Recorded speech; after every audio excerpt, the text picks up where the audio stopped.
नमस्कार। 4 बड़ी खबरों में आपका स्वागत है और मैं हूं आपके साथ नैन्सी शर्मा। आज की पहली बड़ी खबर उत्तर प्रदेश से है, जहां योगी कैबिनेट के मंत्रियों ने ग्लोबल इन्वेस्टर समिट 2023 के लिए विदेश में रोड शो किया है। वहीं दूसरी बड़ी खबर मध्य प्रदेश से है, जहां कोरोना के नए वेरिएंट की आहट से पहले ही प्रदेश सरकार अलर्ट मोड में आ गई है। तीसरी बड़ी खबर शिवनी से है, जहां धान खरीदी में अनियमितता बरती जा रही है। चौथी और आखिरी बड़ी खबर रायबरेली से है, जहां चाइनीज मांझा लोगों के लिए आफत बन गया है। आखिर क्या है पूरा मामला, जानेंगे इसी कार्यक्रम में। तो आइए शुरू करते हैं 4 बड़ी खबरें।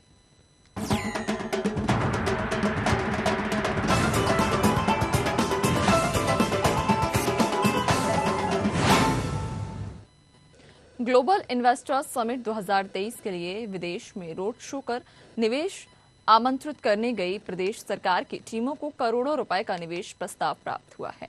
149 निवेशकों के साथ एमओयू भी साइन किया गया है। इन निवेशों से 7 लाख से ज्यादा लोगों को प्रत्यक्ष और परोक्ष रूप से रोजगार के अवसर मिलेंगे। 16 देशों से निवेश प्रस्ताव लेकर लौटे मंत्रियों ने मुख्यमंत्री योगी आदित्यनाथ के समक्ष रिपोर्ट सौंपी। इस पर मुख्यमंत्री ने कहा कि ट्रेड, टेक्नोलॉजी और टूरिज्म के क्षेत्र में निवेश से यूपी विकास की रफ्तार पकड़ेगी। सरकार निवेशकों की जरूरतों को पूरा ध्यान रखेगी। साथ ही सीएम ने बताया कि विदेश से पश्चिमी यूपी के नोएडा, ग्रेटर नोएडा और पूर्वांचल के गोरखपुर, काशी, प्रयागराज समेत कई शहरों में निवेश के प्रस्ताव मिले हैं। तो पहली बड़ी खबर आपको बता रहे हैं उत्तर प्रदेश से, जहां पर ग्लोबल इन्वेस्टर समिट 2023 के लिए विदेश में रोड शो कर निवेश आमंत्रित करने गई प्रदेश सरकार की टीमों को करोड़ों रुपए का निवेश प्रस्ताव प्राप्त हुआ है। 149 निवेशकों के साथ एमओयू भी साइन किया गया है।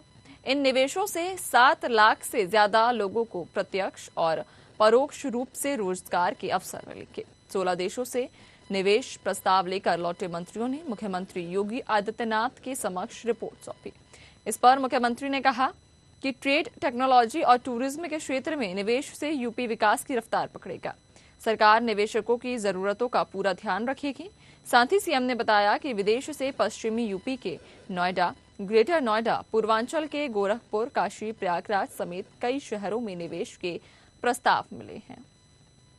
तो यूपी में रोजगार के लिए योगी सरकार काफी अहम कदम उठा रही है, जिसके चलते अभी हाल ही में कुछ दिन पहले भी रोड शो किया गया था, जिसमें विदेश से इन्वेस्टर्स को आमंत्रित किया गया था ये उत्तर प्रदेश आने के लिए। और अब जो है ग्लोबल इन्वेस्टर समिट 2023 के लिए विदेश में रोड शो कर निवेश आमंत्रित करने गई प्रदेश सरकार की टीमों को करोड़ों रुपए का निवेश प्रस्ताव प्राप्त हुआ है। तो अब उत्तर प्रदेश में युवाओं के लिए रोजगार की नए पहल जो है शुरू होने वाली है। रोजगार और स्वरोजगार दोनों ही दिशा में योगी सरकार काफी अच्छे काम कर रही है, जिसके चलते अब युवाओं को रोजगार के लिए भटकना नहीं पड़ेगा। चूंकि यहां पर 149 निवेशकों के साथ में एमओयू साइन किया गया है और कई करोड़ों से ज्यादा का प्रस्ताव भी योगी सरकार को प्राप्त हुआ है, जिससे कि अब हर क्षेत्र में युवा तरक्की कर सकेंगे और हर क्षेत्र में युवाओं को नौकरी अब बड़े ही आसानी से मिल सकेगी। चाहे वो रोजगार हो या स्वरोजगार हो, दोनों ही दिशाओं में युवा काफी अच्छा प्रदर्शन कर सकेंगे। बता दें कि 149 निवेशकों के साथ में एमओयू साइन किया गया है और प्रदेश सरकार की टीमों को करोड़ों रुपए का निवेश प्रस्ताव भी प्राप्त हुआ है। कुछ दिन पहले विदेश में रोड शो किया गया था, जिसके परिणाम अब दिखाई दे रहे हैं। 149 निवेशकों के साथ में एमओयू साइन किया गया और कई करोड़ों के प्रस्ताव भी योगी सरकार को प्राप्त हुए हैं। अब रोजगार की उत्तर प्रदेश में कोई कमी नहीं रहेगी। चाहे बात रोजगार की करें या स्वरोजगार की करें, दोनों ही क्षेत्रों में युवा अब आगे बढ़ पाएंगे, अच्छा प्रदर्शन कर पाएंगे।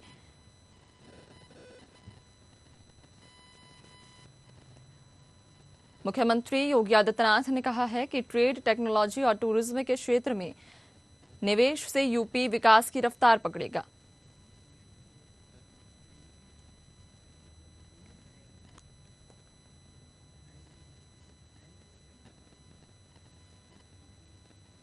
सरकार निवेशकों की जरूरतों का पूरा ध्यान रखेगी।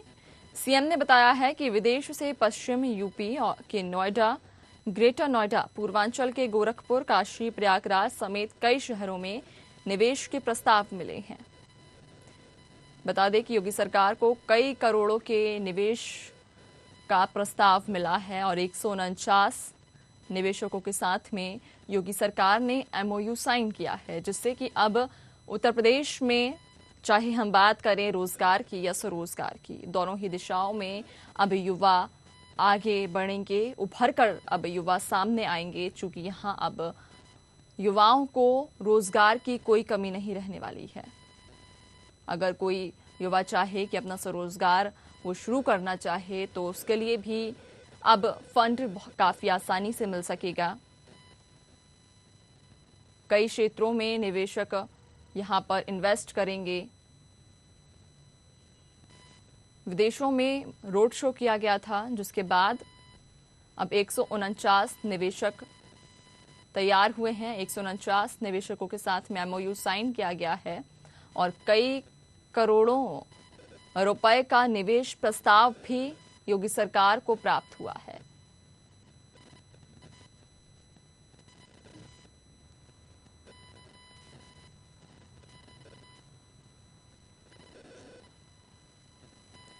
आपको बता दें कि इन निवेशों से 7 लाख से ज्यादा लोगों को प्रत्यक्ष और परोक्ष रूप से रोजगार के अवसर मिलेंगे। इस खबर पर ज्यादा जानकारी के लिए हमारे साथ संवाददाता प्रशांत राव हमारे साथ जुड़ गए हैं।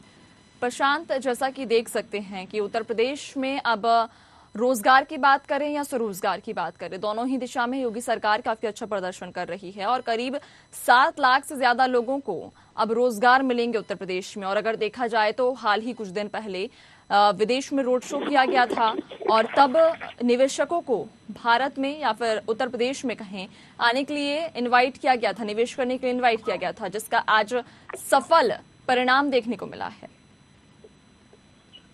जी बिल्कुल, देखिए नैन्सी, उत्तर प्रदेश के मुख्यमंत्री योगी आदित्यनाथ ने उत्तर प्रदेश में निवेश बढ़ाने को लेकर तमाम जो कैबिनेट मंत्री हैं, राज्य मंत्री हैं और उसके साथ ही एक आईएएस समूह को विदेशों में भेजा था और करीब 12 देशों में ये रोड शो हुए और जिसके बाद जो इन्वेस्टमेंट की यहाँ पर जो नीति आई है, यानी कि जो अनुमानित आंकड़े आए हैं कि यहाँ पर करीब जो 7 लाख करोड़ के निवेश हो सकते हैं। हालांकि जो अभी जानकारी मिल पा रही है वो 4.07 लाख करोड़ रुपए के निवेश की जानकारी मिल रही है कि अभी जो मंत्रिमंडल समूह विदेश दौरे से लौटा है वो इतने निवेश करके आया है। करीब 149 निवेशकों के साथ यहाँ पर एमओयू साइन हुए हैं। 16 देशों की निवेश प्रस्ताव लेकर तमाम जो प्रतिनिधिमंडल गया था और उसने अपने मुख्यमंत्री योगी आदित्यनाथ को अपने निवेश को लेकर रिपोर्ट सौंपी है।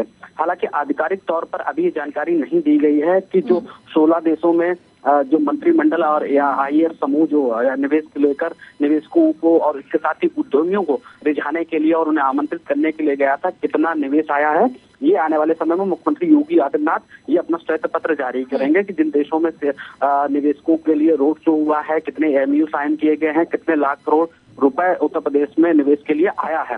और ये जो इन्वेस्टर समिट है वो आगामी वर्ष 2023 में 10 से और 13 फरवरी के बीच में प्रस्तावित है। लखनऊ में बड़ी इन्वेस्टर समिट होगी, लेकिन इससे ये माना जा रहा है कि उत्तर प्रदेश के पश्चिमी क्षेत्र, खासकर ग्रेटर नोएडा, नोएडा, गाजियाबाद में जो तमाम संभावनाएं देखी है निवेशकों ने, वहां निवेश जताने को लेकर अपनी उन्होंने सहमति दी है। और इसके साथ ही पूर्वांचल में गोरखपुर है, काशी है, प्रयागराज है, यहाँ पर भी निवेश करने को लेकर सहमति तमाम निवेशकों ने जुटाई है।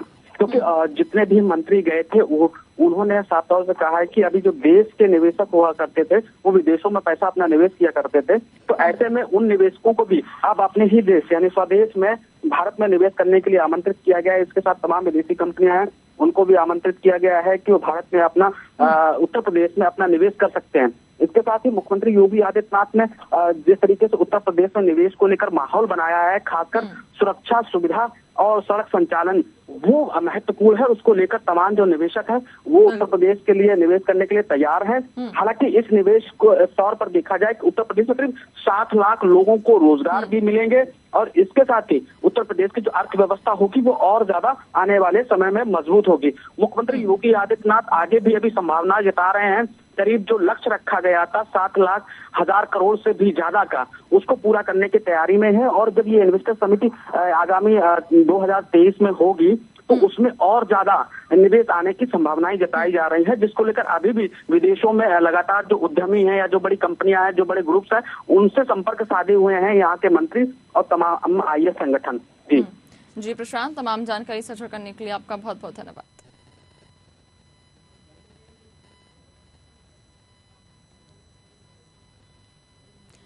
बढ़ेंगे दूसरी बड़ी खबर की तरफ, जहां मध्य प्रदेश कोरोना के नए वेरिएंट की आहट से पहले ही मध्य प्रदेश सरकार अलर्ट मोड में आ गई है। इसका परिणाम ये है कि चिकित्सा शिक्षा मंत्री विश्वास कैलाश सारंग ने खुद स्टेट बायोलॉजी लेबोरेटरी पहुंचकर कोरोना की तैयारियों का जायजा लिया। उन्होंने लेबोरेटरी में व्हेल जीनोम सीक्वेंसिंग मशीन का भी निरीक्षण किया। जीनोम सीक्वेंसिंग पर जोर इसलिए दिया जा रहा है ताकि कोरोना के नए वेरिएंट की पहचान हो सके। साथ ही उन्होंने कोरोना के सभी मरीजों के सैंपल का जीनोम सीक्वेंसिंग करने के आदेश भी दिए हैं। अब एमपी में भोपाल और इंदौर सहित 3 बड़े अस्पतालों में जीनोम सीक्वेंसिंग की जांच होगी। चिकित्सा शिक्षा मंत्री के मुताबिक प्रदेश में कोरोना वायरस के 4 एक्टिव केस हैं। पिछले 4 दिनों में कोई नया केस सामने नहीं आया है। पूरी तैयारी है। देखिए, पहले ही हमने हर तरह की तैयारी की है। हमारे ऑक्सीजन जनरेशन प्लांट सुचारू रूप से काम कर रहे हैं। उसकी हमने पूरी एक व्यवस्था बनाई है, कैलेंडर बनाया है।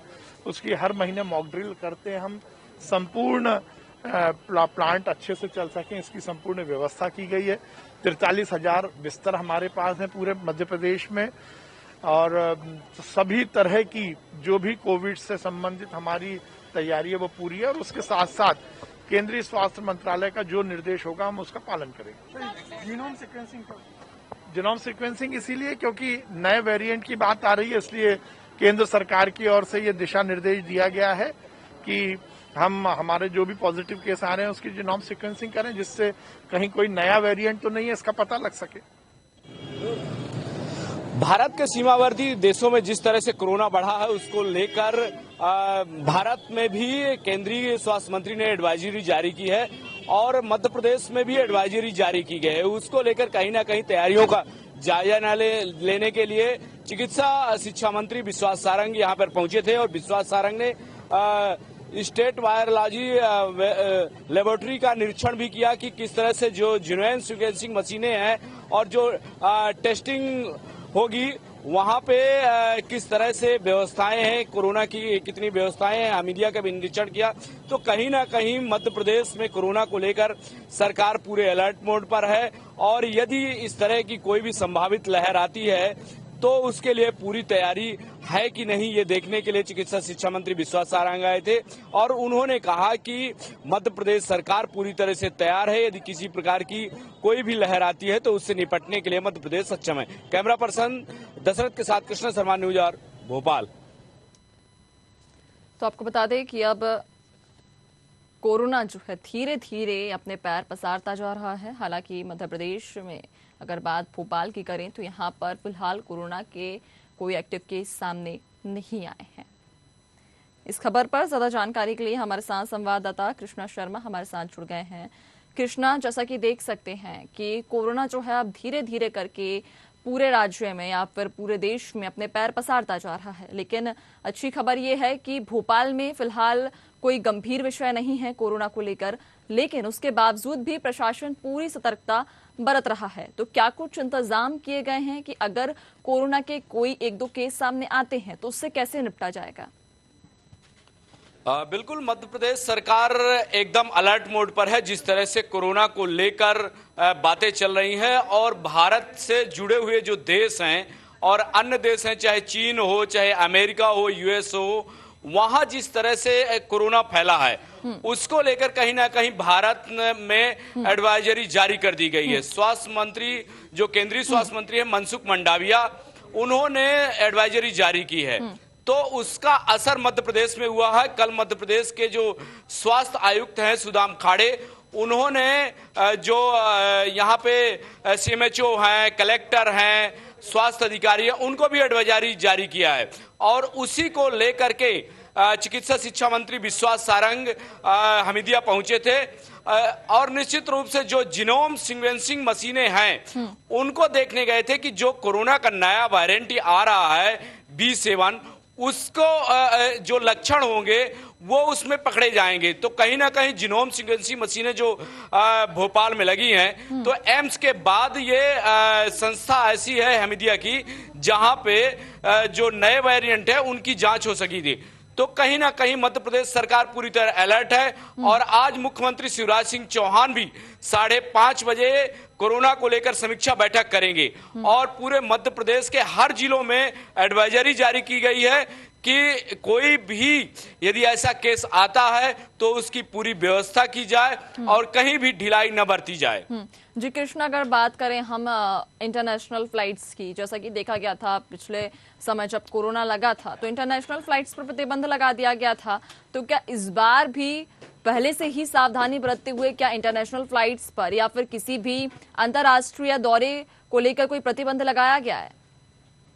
देखिए, अभी किसी तरह का प्रतिबंध नहीं लगाया गया है किसी भी इंटरनेशनल फ्लाइट पर, लेकिन विदेशों से आने वाले आगंतुकों की जांच की जाएगी और जांच के बाद उनका एड्रेस और उनके जो आधार कार्ड होंगे उनकी जो छाया प्रति है वो ली जाएगी तो और फोन नंबर लिया जाएगा। तो कहीं ना कहीं भारत सरकार पूरी तरह अलर्ट है कि जो विदेश से लोग आते हैं और यदि वो बीमार हुए और उनकी जांच में कोरोना का नया वेरिएंट पाया गया तो उनको इलाज किया जाएगा उनका और उनसे दूर रहने की भी सलाह दी जाएगी और अलग उनको रखने की व्यवस्था की जाएगी। जी कृष्णा, तमाम जानकारी साझा करने के लिए आपका बहुत बहुत धन्यवाद।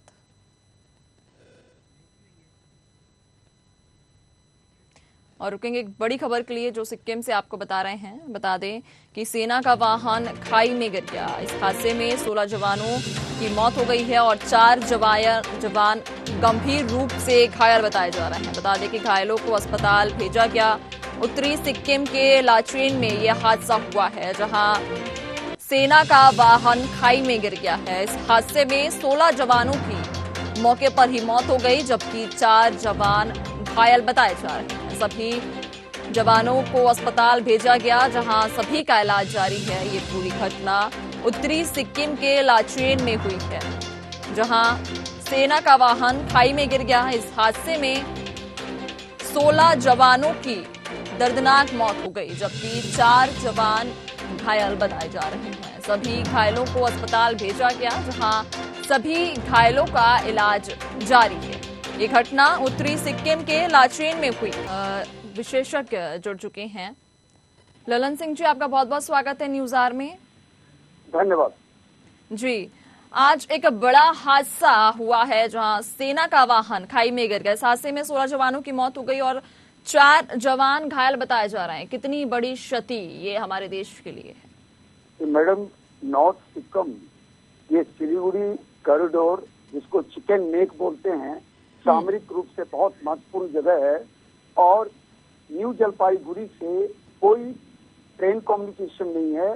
टोटल नॉर्थ सिक्किम, भूटान और LAC के ऊपर जितनी भी आर्मी एयरफोर्स की व्हीकल जाती है सभी इसी रूट से जाती है। और आज मौसम खराब था और ये घटना हो गई जिसमें 16 जवानों की शहादत हो गई और 4 जवान घायल हैं जो कि सिलीगुड़ी मेडिकल कॉलेज में उनको एडमिट किया गया है। बहुत दुखद बात है, ये देश के लिए बहुत बड़ा क्षति है, लेकिन सबसे बड़ी चीज है कि इनके ऊपर हमें एक गर्व महसूस होता है। आप देखिए, तवांग पोस्ट के जो LAC के ऊपर नापाक चीन का जो हरकत हुआ उसके चलते काफी मूवमेंट रीइंफोर्समेंट LAC के ऊपर हो रहा है और ये भी एक कारण है कि इसी मूवमेंट के दौरान ये आर्मी का जो व्हीकल है वो इलाका पूरा दुर्गम है, पहाड़ियों का है और आपको मैं बताना चाहता हूँ कि वो इलाका अभी तीस्ता नदी के पास एक पुल है जो बहुत पुराना, अभी वहाँ फ्रंट एक पुल बनने की तैयारी में है जो कि 6 महीने के अंदर बन जाएगी। तो इस तरह की हालात कम और नहीं के बराबर होगी। लेकिन जो इस समय ये घटना हुई है वो बहुत ही दुखद है और हमारे 16 जवान जिनकी शहादत हुई है उसके ऊपर पूरे देश को कष्ट है, दुख है, लेकिन हम इनके साथ हैं और एक बात, अभी ये समय आ गया है कि जिस तरह से लोकसभा और राज्यसभा में हमारे माननीय इतना चर्चा करते हैं इन जवानों के ऊपर और अर्धसैनिक बल के जवानों के ऊपर, हमारे को सोचना चाहिए कि इन जवानों की जो लाइफ है अपने घर बार से दूर, वो कितनी जज्बा वाली है। तो ये जो घटना हुई है ये बहुत दुखद है, और आपके माध्यम से मैं ये बोलना चाहूंगा कि हम इनको नमन करते हैं। जी बिल्कुल, देखिए ललन जी, कहीं ना कहीं इसमें प्रशासन की भी कोई चूक रही होगी, जिसके चलते इतना बड़ा हादसा हो गया। अगर उस रास्ते पर कोई नोटिस लगा दिया जाता कि उस रास्ते पर कोई खराबी है, या फिर कोहरे के कारण अभी जो जवानों का काफिला था उसको रोक दिया जाता, तो ये घटना नहीं होती। एकदम, ये जो कानवाई प्रोटेक्शन होते हैं, रोड ओपनिंग होते हैं, और उससे मौसम का पूरी तौर पे जानकारी ली जाती है। तो ये जो बातें आप कह रही हैं वो बहुत सही है। हमारे 16 जवानों की जो शहादत हो गई, ये नहीं होता।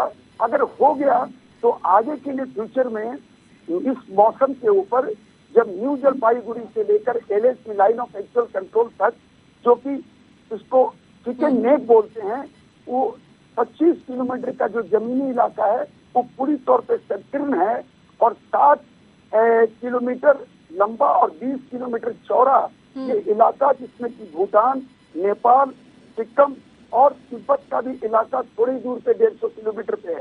तो सब मिलाकर मैं ये कह सकता हूँ कि जो आज घटना हुआ ये बहुत दुखद है, क्योंकि हम वहाँ पे जॉब कर चुके हैं। हमें पता है कि फौजी कितनी तकलीफ से उस इलाके तक पहुँचते हैं। लेकिन अभी एक बहुत बड़ा वहाँ पे पुल बन रहा है बॉर्डर रोड ऑर्गेनाइजेशन के मार्फत, तो उसके बनने के बाद इन घटनाओं से बचाव ज्यादा मिलेगा। लेकिन फौजी की जिंदगी ऐसी होती है, इनको हमें सलूट करना चाहिए और हमें गर्व करना चाहिए। जी बिल्कुल ललन जी, आपने सही कहा कि फौजी बड़ी मुश्किलों का सामना करके देश की रक्षा करते हैं, हमें बिल्कुल उनका सम्मान करना चाहिए। ललन जी, न्यूज़ आवर से जुड़ने के लिए आपका बहुत बहुत धन्यवाद। और बढ़ेंगे तीसरी बड़ी खबर की तरफ, जो सिवनी से है, जहां जिले में धान की खरीदी जारी है। यहां विकासखंड घनसौर के खरीदी केंद्र मेहता घनसौर में खरीदी के दौरान अनियमितता सामने आई है। खरीदी केंद्र पर किसानों से ज्यादा तुलाई लेना आम बात हो गई है। किसान से 600 ग्राम ज्यादा तुलाई की जाती है, इसके बाद भी कट्टे से कर्मचारी धान की चोरी करने से बाज नहीं आते। इस संबंध में पिछले 5 से 6 दिन से लगातार न्यूज़ आवर खबर भी दिखा रहा है, लेकिन अधिकारियों की उदासीनता के चलते फूड इंस्पेक्टर कार्रवाई करने से बचते नजर आ रहे हैं। ऐसे में सवाल खड़े होते हैं कि इसे लेकर जब फूड सप्लाई अधिकारी से चर्चा की गई तो शैलेंद्र शर्मा ने कैमरे के सामने कुछ नहीं बोला। इतना ही नहीं, बल्कि उन्होंने कहा कि लिखित निर्देश दिए हैं कि ऐसा मामला है तो कार्रवाई की जाए।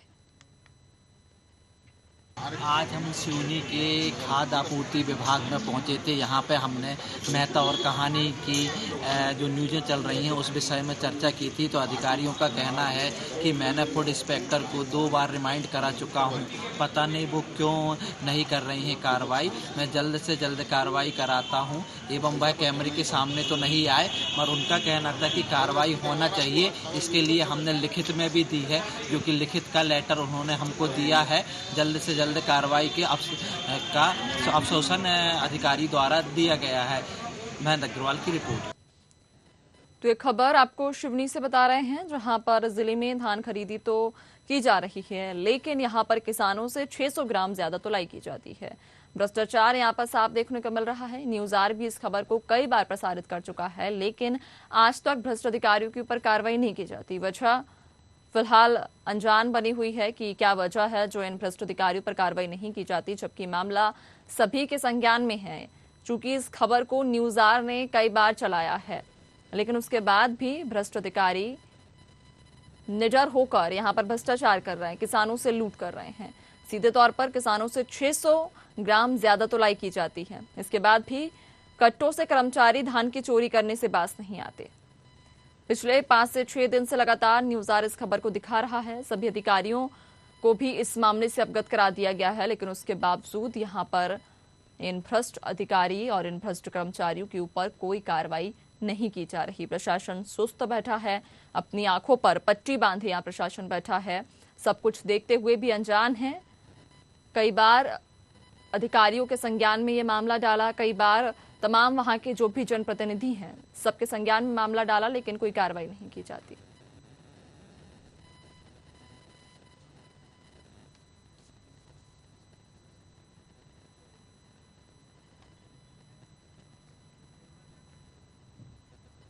इस खबर पर ज्यादा जानकारी के लिए हमारे साथ संवाददाता महेंद्र अग्रवाल हमारे साथ जुड़ गए हैं।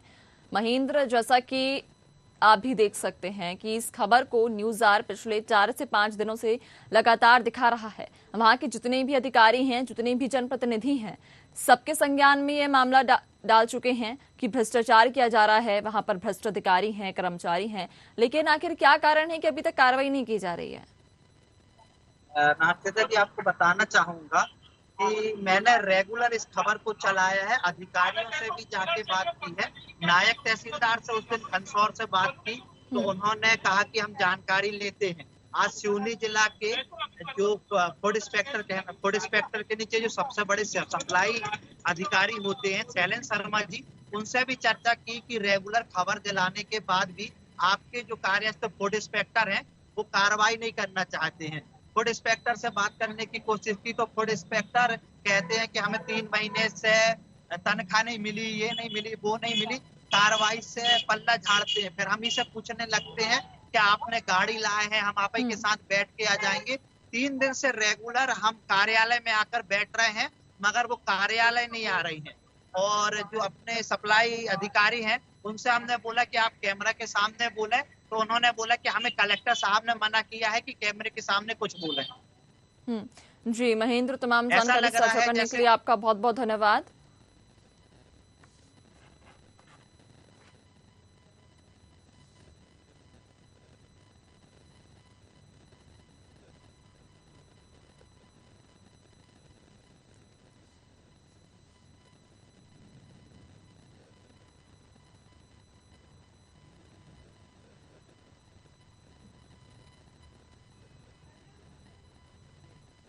रायबरेली जिले में प्रशासन की लापरवाही से चाइनीज मांझा लोगों की जिंदगी का काल बन गया है। एक के बाद एक लगातार हो रहे हादसों से सबक नहीं ले रहा है।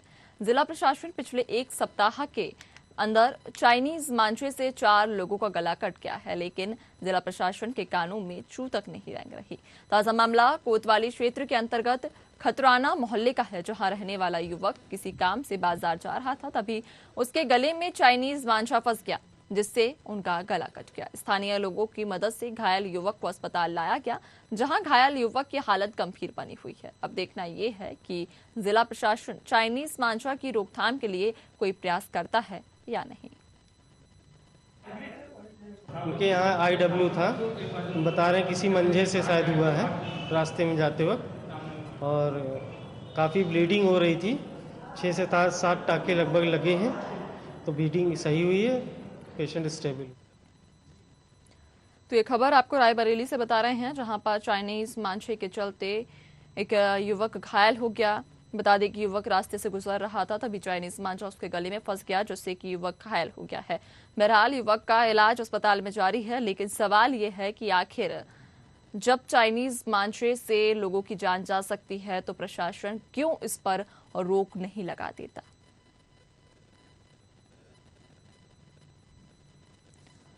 चौथी और आखिरी बड़ी खबर आपको रायबरेली से बता रहे हैं, जहां प्रशासन की लापरवाही से चाइनीज मांझा लोगों की जिंदगी का काल बन गया है। एक के बाद एक लगातार हो रहे हादसों से प्रशासन कोई सबक नहीं ले रहा है। बता दें कि पिछले 1 सप्ताह के अंदर चाइनीज मांझे से 4 लोगों का गला कट गया, लेकिन उसके बाद भी प्रशासन अपनी आंखों पर पट्टी बांधे बैठा है।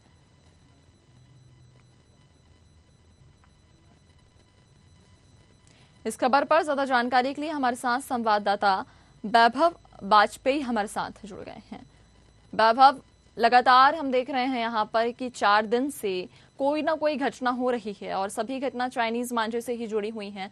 हाल फिलहाल में एक ताजा मामला सामने आया, जहां चाइनीज मांझा एक युवक के गले में लग गया और उससे युवक घायल हो गया। लेकिन सवाल ये है कि आखिर प्रशासन क्यों इस पर कोई कार्रवाई नहीं कर रहा है, क्यों बैन नहीं कर देता है चाइनीज मांझे को?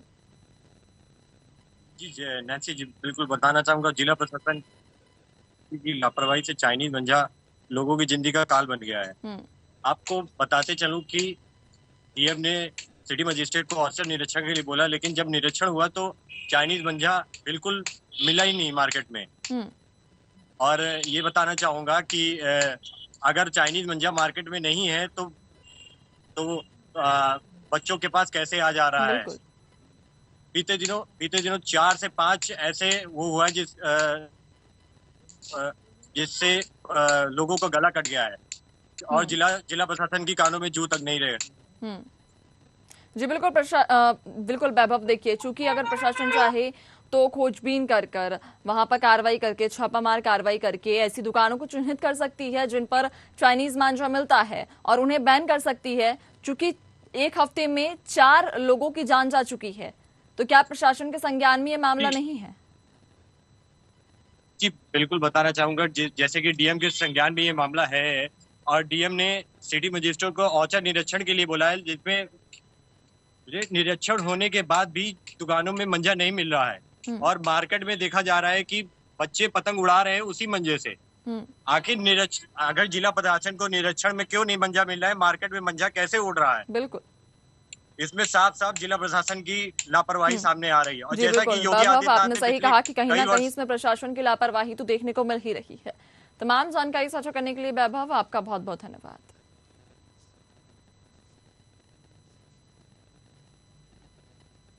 फिलहाल इस खास कार्यक्रम में इतना ही। आप देखते रहिए न्यूज़ आर, हमें दीजिए इजाजत। नमस्कार।